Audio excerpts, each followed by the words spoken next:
Irlandiyalik super yulduz Conor McGregor betakror jasurlik bilan Floyd Mayweatherni quvib yuribdi va hatto afsonani go'yoki orqadan shapaloq urmoqchi bo'lganda harakat qildi. Conor har qanday yo'l bilan Floyd Mayweatherni hissiyotga berishga majbur qilardi, lekin Mayweather bu o'yinda haqiqiy ustoz. U bunday provokatsiyaga mutlaq e'tibor qilmadi. Jang boshlanishi bilan Conor bosim bilan Floydni arqonga siqib qo'ydi. Conor iloji boricha ertaroq nokaut qilishga harakat qilardi, ammo mahoratli veteran butunlay boshqa rejaga ishlayotgandi. U kechki raundlarga tayyor edi.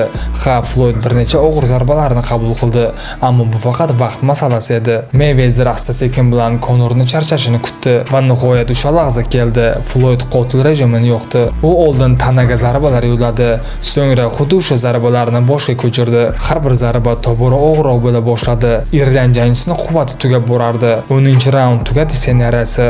Floydning o'ng zarbasi Conorni cho'ktirdi. Conor esa qadam bosishga qiynala boshladi. Mayweather buni sezgach, uni xotirjamlik bilan tugatdi. Do'stlar, kanalimizda Conor McGregorning muxlislari bormi? Yozib qoldiring.